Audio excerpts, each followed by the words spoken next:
Lucifer Morningstar é o atual rei demônio do universo de Hazbin Hotel, e também, ironicamente, o pior personagem explorado na primeira e segunda temporada. E para que você entenda a razão disso, eu preciso que você se inscreva para que consigamos seguir adiante. Dando continuidade, não pela falta de potencial, muito pelo contrário, mas porque a criadora aparentemente odeia trabalhar com ele. No primeiro trailer, Lucifer dividiu o palco com Alastor, como um dos personagens mais promissores. Um deles era o demônio do rádio, cuja presença já provocava medo. O outro era Lucifer. A figura dele era um pouco mais misteriosa, a gente não teve nem mesmo a aparência dele. E acreditando-se que é o rei do inferno, a gente sabia muito bem que ele tinha uma aura de superioridade, poder, postura divina, alguém que parecia inalcançável, misterioso, temido, mas o que a gente recebe depois contradiz muito dessa expectativa. E aqui eu vou te explicar muito bem o porquê. Quem é Lucifer no Helliverse? Lucifer Morningstar, conforme retratado em Hazbin Hotel, é a figura máxima do universo, um arcanjo que caiu, tornou-se rei do inferno. No entanto, ele é apenas a figura que está no topo da hierarquia do inferno, já que nos foi apresentada a voz de Deus e que é assim uma entidade maior ali no universo. Ele se tornou o rei do inferno depois de cair do paraíso e acabou se transformando em um mito vivo. A série apresenta o Lúcifer como uma autoridade histórica. Na segunda temporada, seu papel ele cresce um pouco mais. Ele se solidifica com pequenos buracos emocionais, óbvio,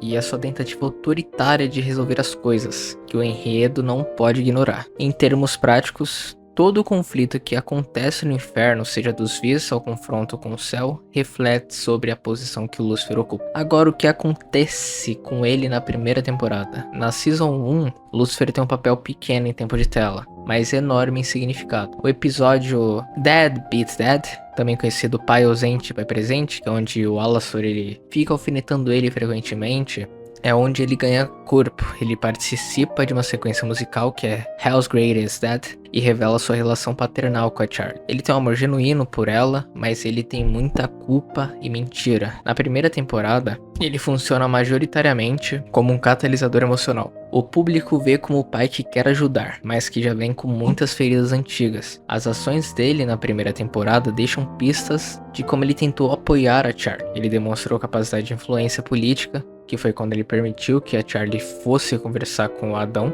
e a palavra dele ainda importa de certa forma. Mas ele também revela a fragilidade de Lucifer na série. Ele não age como um monarca, não porque ele não quer, porque ele não pode. E de certa forma, ele hesita e se expressa no musical da primeira temporada e também da segunda temporada. Isso é pelo menos a Season 1, a exposição do personagem por música, diálogo e subtexto. Agora, o que mudou nele através da segunda temporada? A segunda temporada, que é onde o Lucifer para de ser um mito, ele vira uma peça ativa na série. Peça ativa é porque ele se torna mais presente, ele tem mais presença, ele se mudou pro hotel e ele está morando lá. A temporada aprofunda o seu papel como pai e um pouco menos como rei. Ele aparece para Charlie em momentos críticos, responde, mesmo que com ironia, a provocações de overlords, cujo é o Alastor, e participa ainda que em doses das escaladas midiáticas e de poder que o Vox fez durante a segunda temporada. E através disso a gente vê que na segunda temporada mostra que ele pode ser testado em público. O Vox ele chama a atenção de Lucifer depois da Veg usar o Lucifer entre aspas para ir tentar resolver o problema,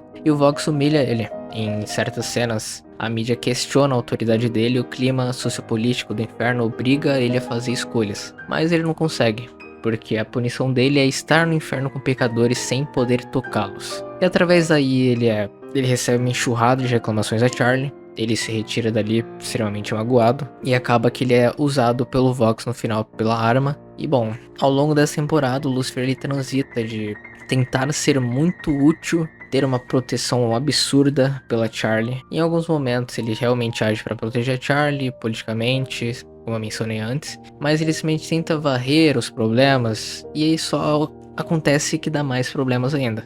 Porém, a verdade é bem mais cruel que só isso. Aqui nós voltamos para a relação dele com a Charlie. A relação de pai e filho é um motor emocional. Charlie representa a ideia que Lucifer uma vez acreditou que a mudança e a redenção são possíveis. Quando a Charlie fala, quando ela sofre, ele reage não como um governante calculista, mas como um pai ferido. A temporada 2 expõe isso com clareza, as cenas públicas em que Lucifer tenta proteger a imagem da Charlie, e eu falei que acabou nesse problema envolvendo Vox. E cenas privadas em que sua insegurança paterna afeta suas ações. Ele quer ajudar, mas os seus gestos frequentemente simplesmente saem errados. Ele tenta impor proteção onde era necessário diálogo. Ele tenta pagar humilhação com atos simbólicos em certos momentos ao desafiar outras figuras, ou tentar enfrentar a narrativa construída pelo Vox, ele acaba expondo vulnerabilidade, que os inimigos exploram muito bem. Aqui tem o caso do abandono com a Lilith, que é a ferida central que alimenta todo o problema. Lilith é o fantasma que define Lúcifer.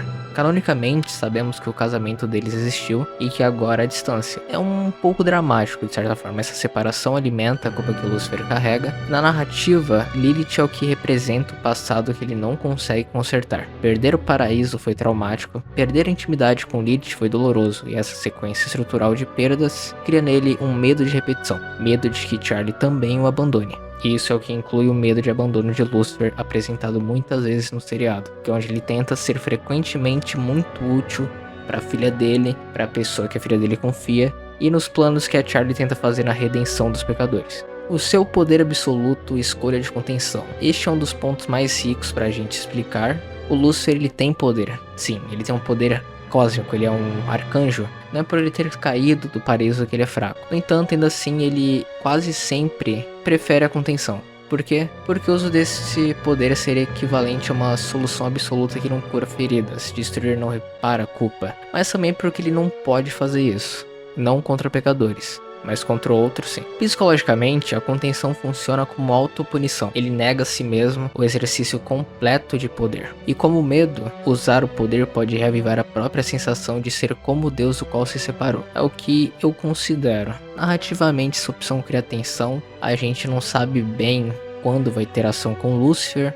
A gente não sabe também como os inimigos conseguem testar o limite dele. Ele não faz absolutamente nada, e se Lúcifer realmente vai escolher se volta a ser um reativo, ou se ele mantém a postura de pai cansado com extremo receio de ser abandonado novamente. Aqui a gente vai sobre a leitura psicológica profunda sobre o Lúcifer. O medo e a vergonha do Lúcifer tem muita ligação com isso. O Lúcifer, ele apresenta um padrão consistente com trauma de abandono complexo e depressão funcional. É visto isso em muitas das suas atitudes durante o seriado.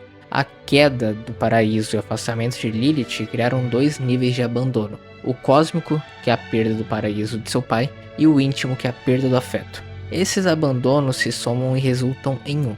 Ele tem uma defesa, que é usar o espetáculo para mascarar a sua insegurança. Aquele modo de agir bobo é exatamente uma forma de fingir que está tudo bem e que ele não tem nenhum problema. E também temos a evitação ativa. Isso é o que afeta no comportamento evitativo de usar os seus poderes, afinal ele foi punido para isso e o poder tem muita ligação com tudo aquilo que ele perdeu. E também a hiperresponsividade ao risco de perda. Quando o Charlie é atacado, a reação emocional dele é desproporcional, ele é muito impulsivo a isso. Ele tem muita culpa, porque ele tem medo de que também aconteça o mesmo que aconteceu com o Lilith. Ele demonstra também orgulho ferido, que o impede de mostrar vulnerabilidade completa, reforçando o ciclo. Ele tem vergonha, ele usa uma máscara, ele se isola e ele tem um medo de ser abandonado. Como Lúcifer estraga ao tentar ajudar. Lúcifer tenta ajudar Charlie, ele aparece, declara apoio, usa sua influência, mas seus métodos são impregnados de muito problema. Problema esse que envolve o paternalismo. Em contextos modernos, isso fica claro, em vez de conceder agência a Charlie, ele frequentemente centraliza a ação. Ele quer protegê-la, mas fazendo isso por ele mesmo. Isso tem duas consequências.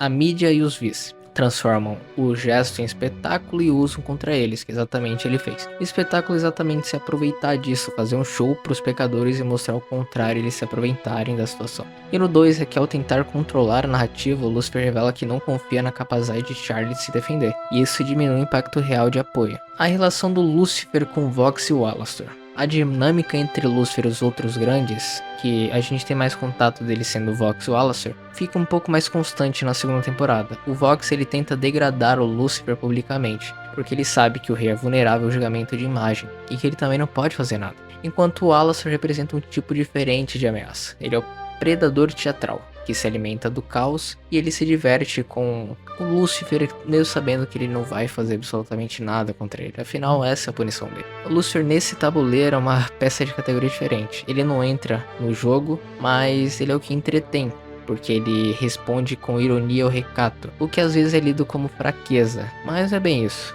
Ele não faz nada, mas também não fazem nada contra ele. Já a criadora, por exemplo, já mencionou que o Alastor e o Lúcifer podem ter uma dinâmica que vai ser explorada. E aí que eu coloco aquela jogada do meu vídeo do Alastor, onde o Alastor se torna o carrasco de Lúcifer, ou seja, o seu executor pessoal. Suas vulnerabilidades narrativas. Narrativamente, a maior vulnerabilidade do Lúcifer não é a força bruta, é a conexão emocional. Atacar Charlie, deslegitimar Lilith, explorar memórias da queda, essas são formas de feri-lo onde a coroa não protege. Além disso, seu desgaste público, que são as maneiras engraçadinhas dele de agir, zombaria, a cobertura sensacionalista, mina sua legitimidade sem precisarem de uma batalha épica, que é exatamente o ponto principal onde o Vox seria uma campanha que revela segredos íntimos. Tudo isso oprime o rei, porque fere o que ele mais teme. Agora vamos ao que importa. Por que o Lúcifer é importante? Por que ele importa? No fim, o Lúcifer ele é a prova viva de uma pergunta que Hazbin Hotel quer fazer. O que acontece quando o criador